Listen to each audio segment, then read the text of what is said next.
Iya, pemirsa, kembali lagi dalam Bincang Pagi dan kita masih berbicara mengenai narkoba. Meski Presiden Jokowi dan meminta mempercepat eksekusi terhadap terpidana mati kasus narkoba, namun niat tersebut belum dilaksanakan Kejaksaan karena berdalih harus menunggu proses peninjauan kembali jumlah terpidana mati kasus narkoba yang masih berjalan. Kami akan mengulasnya pada pagi hari ini, pemirsa, bersama praktisi hukum pidana Asep Iwan Iriawan dan juga Asyar Suryo Broto, Purnawirawan, Sekjen Granat. Dan sebelum memulai pembahasan, kita akan simak dulu pernyataan Menteri Hukum dan HAM Yasona Lauli, Ketua Mahkamah Konstitusi Hamdan Zulfa, dan juga Jaksa Agung HM Prasetyo terkait dengan polemik eksekusi mati terpidana narkoba yang masih mengajukan peninjauan kembali.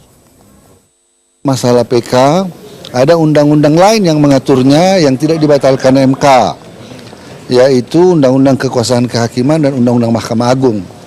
Undang-Undang Kekuasaan Kehakiman dan Undang-Undang Mahkamah Agung masih menyatakan PK 1 kali. Yang dibatalkan kan hukum acara. Memang ini terjadi perdebatan. Ada banyak yang bertanya, lalu kapan kepastian hukumnya?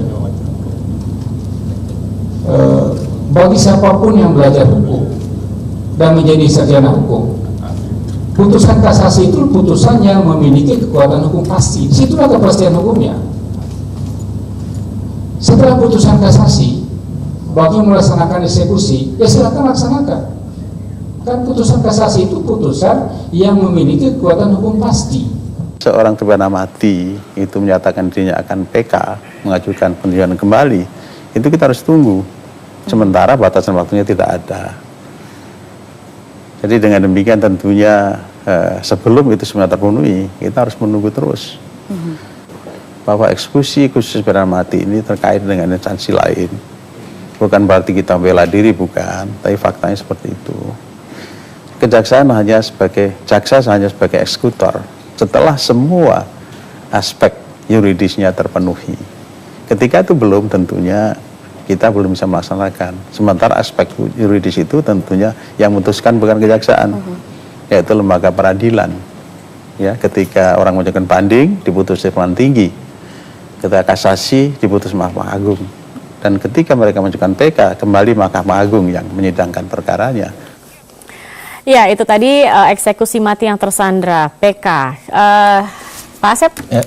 Kalau kita lihat tadi ada komentar yang berbeda, bagaimana Anda melihatnya? Saya kira kita harus jelaskan juga, biar kita ada negara hukum, ada aturan hukumnya, ya. Nah, hukumnya ada konstitusi. Konstitusi kita yang mengatur pasal 24A ayat 5 tepatnya.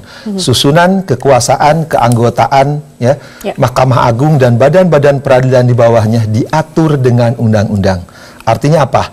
Hukum acara ya harus diatur dengan undang. PK ini rejimnya bagian dari hukum acara, harus diatur di undang-undang. Nah, yang mengatur PK dalam hukum acaranya ada di KUHP, di Undang Kekuasaan Kehakiman, di Undang-Undang Mahkamah Agung, dan beberapa perundang-undangan lainnya. Jadi masalah PK ini ada diatur undang-undang itu.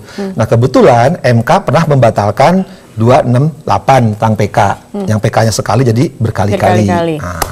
Tapi ada 2 undang-undang yang belum dibatalkan. Artinya 2 undang-undang itu masih berlaku, dan itu rejimnya untuk Mahkamah Agung, kewenangan Mahkamah Agung. Ketika ada perkara PK, Mahkamah Agung berhak menggunakan, karena negara peradilan dan Mahkamah Agung harus berdasarkan undang-undang. Nah, undang-undang yang mengaturnya ada undang-undang, yaitu Undang Kekuasaan Kehakiman pasal 24, Undang Mahkamah Agung pasal 66, PK sekali. Bahkan dikata jelas sekali, tidak ada PK di atas PK. Satu, itu catatan bagi saya.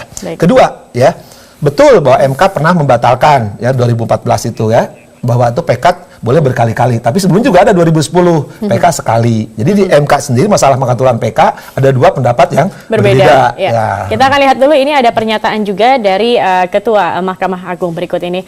Ini jika tidak ada pembatasan pengajuan PK, proses hukum tidak akan ada habisnya sampai kapan PK diajukan terus, yang dikatakan oleh Hatta Ali, Ketua Mahkamah Agung. Pembatasan PK yang diatur oleh MK memang ini bertentangan, sebenarnya sudah dikeluarkan juga kan surat edaran dari MA nomor 7 tahun 2014 yang membatasi bahwa PK hanya 1 kali. Tetapi rupanya ini berbenturan katanya dengan putusan MK nomor 34 PUU 11 2013 pada tanggal 6 Maret 2014. Meskipun tadi dikatakan bahwa sebenarnya ini kewenangannya sudah ada di MA, tetapi kenapa sepertinya kok sulit sekali ya untuk mengeksekusi hukuman mati ini terhadap kasus narkoba? Satu catatan ya, bahwa itu tidak berbenturan. Yang mengatur acara itu kewenangannya MA. MK boleh aja bikin apapun, padahal sebenarnya di Undang-Undang MK dijelasin tidak boleh bikin norma pasal 57. MK tidak boleh membuat norma aturan atau itu. Nah, sekarang masalah kenapa yang mudah eksekusi? Kita dihukum dikenal. Putusan yang sudah BHT ya, PN tidak kebanding, putusan banding tidak kasasi, dan putusan kasasi itu sudah berkekuatan hukum tetap, inkrah pangeris. Itu sudah dieksekusi. PK itu payung hukum luar biasa ya. PK tidak menunda eksekusi. Artinya apa? Walaupun dia PK, sebenarnya jaksa selaku eksekutor putusan pengadilan bisa mengeksekusi. Apalagi sekarang bayangin, kalau karena harus hukuman mati, katanya PK nunggu. Kalau PK-nya berkali-kali, kapan kepastiannya? Karena bahkan lebih parah lagi, harus dipisahin gini. Kan sekarang Pak Jokowi sudah menolak gerasi. Artinya tinggal dipilih aja. Kalau orang yang sudah nolak gerasi itu bisa dieksekusi, karena orang mengajukan gerasi itu mengajukan pengampunan. Artinya sudah mengakui. Nah, sekarang udah mengajukan gerasi, sekarang mengajukan PK lagi. Nah, sekarang PK itu alasannya limitatif. Keadaan baru, orang suka nyebut nopum, putusan saling bertentangan, kekeliruan hakim. Nah, sekarang paling gampang lah, mungkin tadi Pak Sumirat sudah mengatakan, oh yang bukti barunya apa? Wong ini tertangkap tangan.